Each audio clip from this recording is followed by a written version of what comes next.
नमस्कार दोस्तों, मैं दिव्यांश आप सभी का स्वागत करता हूं आपके अपने चैनल दिव्यांश पाठशाला में। रेलवे द्वारा रेलवे में जूनियर इंजीनियर की पोस्ट निकाल दी गई। इसके 7,934 पोस्ट हैं और ये पोस्ट किन-किन डिपार्टमेंट्स में डिवाइड हुए हैं, इन सभी के बारे में आज हम लोग डिटेल्स में चर्चा करेंगे। एज लिमिट देख लीजिएगा, अगर आपकी एज 18 से 36 साल तक है तो ये वीडियो आप लोगों के लिए बहुत मोस्ट इंपॉर्टेंट होने वाली है।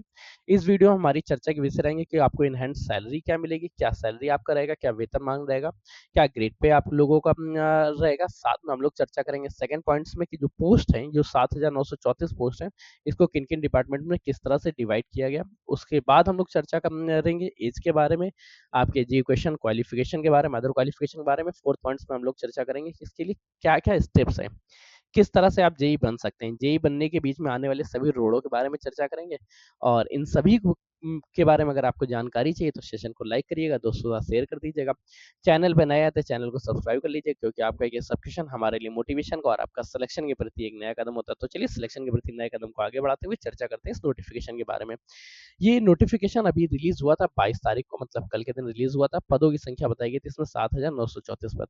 एडवर्टाइजमेंट नंबर याद रखिएगा, मार्च 2024। मैं इसको मार्च इसलिए पढ़ता हूँ क्योंकि 03 मेरी पढ़ने की आदत है। आप इस तरह से पढ़ते हैं, CN/03 डैश 2024 भी पढ़ सकते हैं। नोटिफिकेशन जारी किया गया था आरआरबी द्वारा, रेलवे रिक्वायरमेंट बोर्ड। अगर आपको पूरे की पूरी ऑफिशियल न्यूज़ देखने की इच्छा है तो ये वेबसाइट है rrbcdg.gov.in, यहाँ जाके देख सकते हैं ना। अब नोटिफिकेशन में क्या की गई, चर्चा की गई 7,934 पदों के बारे में। 7,934 पद हैं कौन कौन से। सबसे पहले इसमें 7,346 पद हैं आपके जूनियर इंजीनियर के, जिसको हम लोग जेई बोलते हैं। 12 पद हैं आपको मेट्रोलॉजिकल सुपरवाइजर या रिसर्चर के लिए। 5 पद हैं केमिकल सुपरवाइजर के लिए। 398 पद हैं आपके डिप्टो डिपो मटेरियल सुपरिटेंडेंट के, और 150 पद हैं केमिकल मेट्रिकुलेशन असिस्टेंट के, सीएमए के। ठीक है। पदों को क्या क्या डिवाइड किया गया। 7,346 जूनियर इंजीनियर हो गए। 12 आपको मेट्रोलॉजिकल सुपरवाइजर के बारे में पोस्ट है। 5 पद हैं केमिकल सुपरवाइजर के बारे में। 398 पोस्ट हैं डिप्टी मटेरियल सुपरवाइजर के बारे में, सुपरिटेंडेंट के बारे में। और 150 पद हैं आपके केमिकल मेट्रिकुलेशन असिस्टेंट्स के बारे में।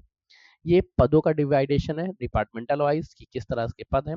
इन सभी के लिए क्वालिफिकेशन क्या मांगी गई, क्वालिफिकेशन आपके लिए मांगी गई बीटेक होनी चाहिए।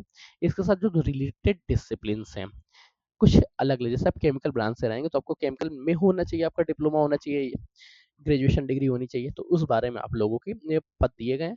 इसका डिटेल्ड जो नोटिफिकेशन है वो आपको दिव्यांश पाठशाला के टेलीग्राम चैनल, व्हाट्सएप चैनल पे आपको अपलोड कर दिया गया है। दोनों से आप लोग जुड़ सकते हैं। अगर अभी तक आप लोग नहीं जुड़े हैं, आपकी इच्छा हो तो आप हमारे चैनल से भी जुड़ सकते हैं। इनके साथ आप लोगों को क्या है, इसमें सैलरी क्या मिलेगी, सबसे ज़्यादा मोटिवेशन की बात होती है सैलरी का आना। अगर सैलरी आपके हाथ में आ गई तो बात ही क्या। अगर आप junior engineer deputy material superintendent या केमिकल मेट्रिकुलेशन असिस्टेंट, इन पदों के लिए आप सिलेक्ट होते हैं तो आपको लेवल 6 की पोस्ट होगी। पोस्ट क्या है, लेवल 6 की। और इन हैंड सैलरी आपको मिलेगी 35,400 रुपये। और अगर आप केमिकल सुपरवाइजर या रिसर्च मेट्रिकुलेशन सुपरवाइजर के बारे में सिलेक्ट होते हैं तो लेवल 7 की पोस्ट रहेगी और आपकी जॉब होगी 44,900 रुपये। ग्रेड पे डिपेंड करता है रेलवे में लेवल पे के बारे में।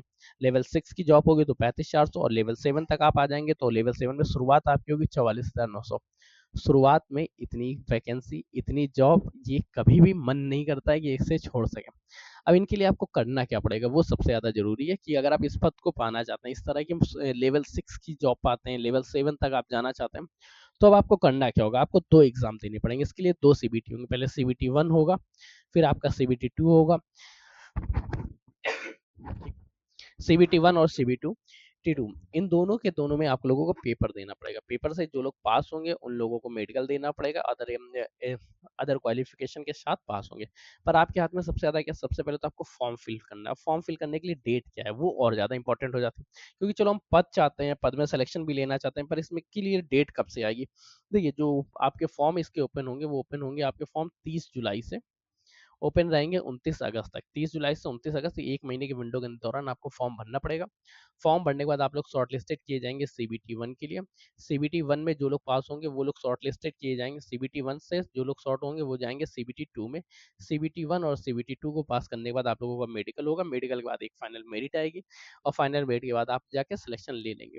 हो सकता है इसके बीच में कुछ पद जुड़े जिसको हम लोग ट्विटर कैंपेन या एक्स कैंपेन के नाम से जानते हैं हम, या कभी-कभी हम लोगों को ग्राउंड तक जाने के बाद लोगों से मीटअप करने पड़ता है, तो ये पद अगर जुड़ते हैं तो ये समय-समय पे आपको सूचित करते रहेंगे कि इस तरह के नए पदों को, नए डिपार्टमेंट में नए काम भी जोड़ दिए गए हैं। क्योंकि ज़्यादातर केस में अब ऐसा होने लगा है कि पहले आप पेपर देने जाते हैं, पेपर देने के बाद आप लोगों को एक्स पे जाना पड़ता है, ट्विटर कैंपेन, ट्विटर कैंपेन के बाद आप लोगों का रिजल्ट आता है।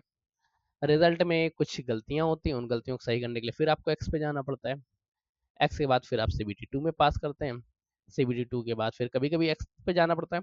हो सकता है इस समय गवर्नमेंट सुधर जाए और ये एक्स वाले सारे के सारे स्टेप घटा दे, केवल और केवल पेपर रिजल्ट और सिलेक्शन तक आप पहुँच सकें। तो इस सिलेक्शन के क्रम में आप लोगों को विशेष विशेष बधाई। उम्मीद करता हूँ कि आप सभी लोगों ने वीडियो को सही से सुना होगा, दोस्तों के साथ शेयर कर दिया होगा, चैनल पे नए आए तो चैनल को सब्सक्राइब भी कर लिया होगा। लाइक, शेयर और सब्सक्राइब। तब तक के लिए अगर सेशन को यहीं रख रहे हैं, अगर आपको सेशन अच्छा लगा हो या दोस्तों को शेयर कर दिया हो तो बहुत अच्छा। तब तक के लिए कीप स्टडिंग, कीप स्माइलिंग। पढ़ते रहिए, मुस्कुराते रहिए। पढ़ाई मुस्कुराहट एक साथ अच्छी लगती है, अकेले में दोनों ही अधूरे हैं। धन्यवाद दोस्तों।